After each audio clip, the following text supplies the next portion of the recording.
comme adjoint pastoral scolaire dans une mission que m'a confiée le chef d'établissement.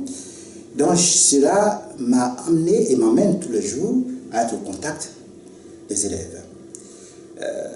La pastorale, c'est donc bien sûr la catéchèse au moyen des sacrements. Il y a aussi les cours de culture religieuse ou des cours de religion. Et puis, il y a l'animation des projets solidaires. Donc, ce qui fait que je suis tout le temps en contact avec les élèves.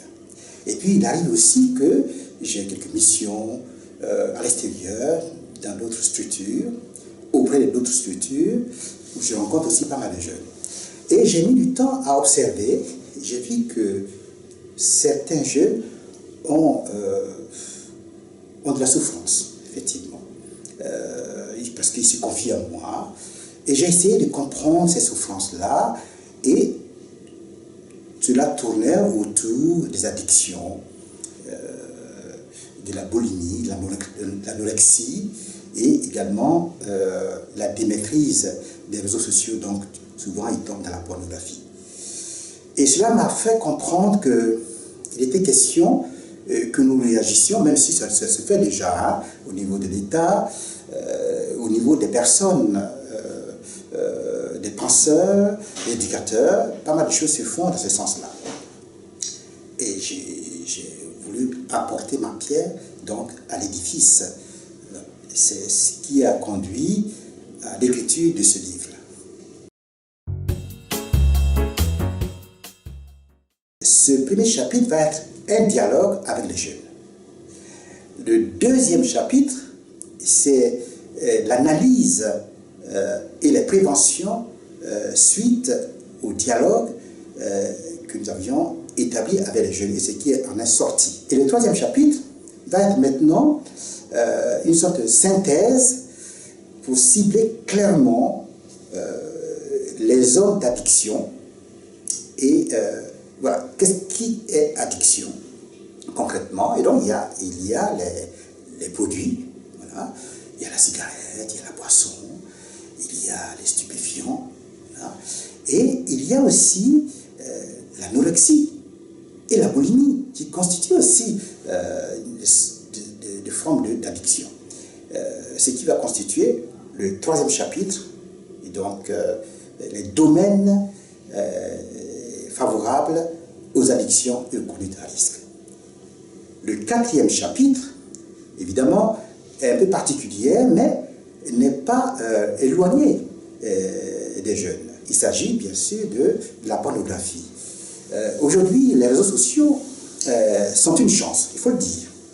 Parce qu'avec les réseaux sociaux, il n'y a plus de frontières, il n'y a plus de... Voilà, d'ici en France, à Paris, on peut communiquer facilement avec celui qui est aux États-Unis, ou en Côte d'Ivoire, mon pays natal, ou dans mon village, dans mon petit village tant que c'est, voilà. Et c'est bien, c'est une chance.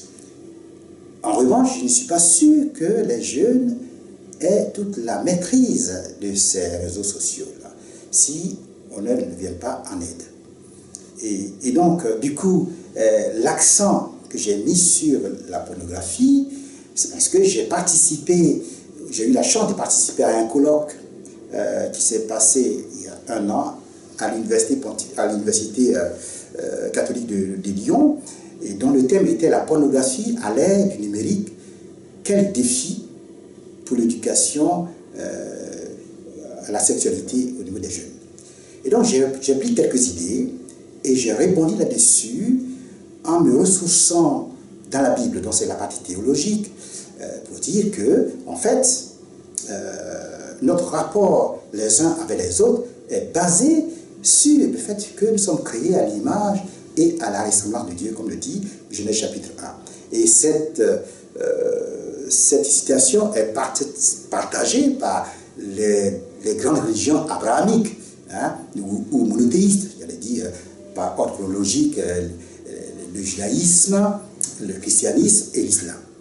Et donc, si l'être humain tire sa dignité parce qu'il a été créé à l'image et à la ressemblance de Dieu, eh bien, la personne humaine n'est pas une chose.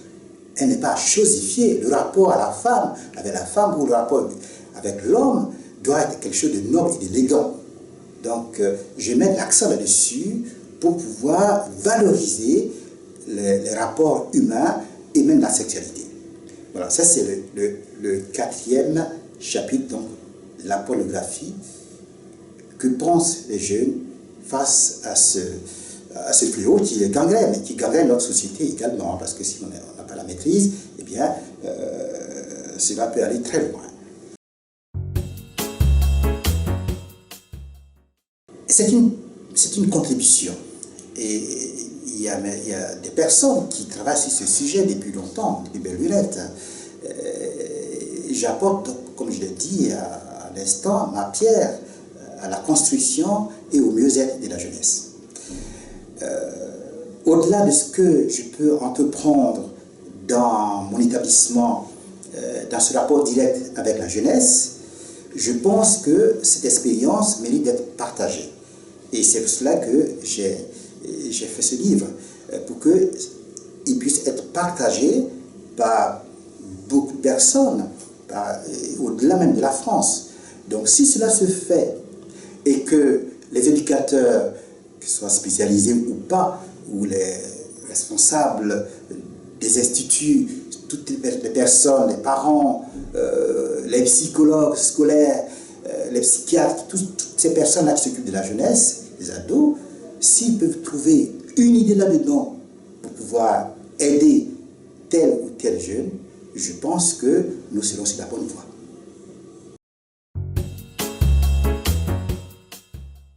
Voilà, c'est simple. La conclusion est un récit. Une jeune lycéenne qui a vécu l'anorexie. Et elle raconte son expérience, ce qu'elle a vécu à l'hôpital. Et elle voulait s'en sortir, mais ça a été difficile pour elle. On peut s'en sortir, mais c'est très très difficile. Et donc du coup, étant à l'hôpital, elle a vécu avec d'autres jeunes. Elle a vu même une jeune décédée de l'anorexie. Et elle pose la question à la fin de sa réflexion, aujourd'hui c'est lui, demain a-t-il tout? C'est dramatique, mais en même temps ça fait prendre conscience. Voilà. Je préfère que les jeunes puissent avoir cet espoir et cette grande espérance à une vie meilleure.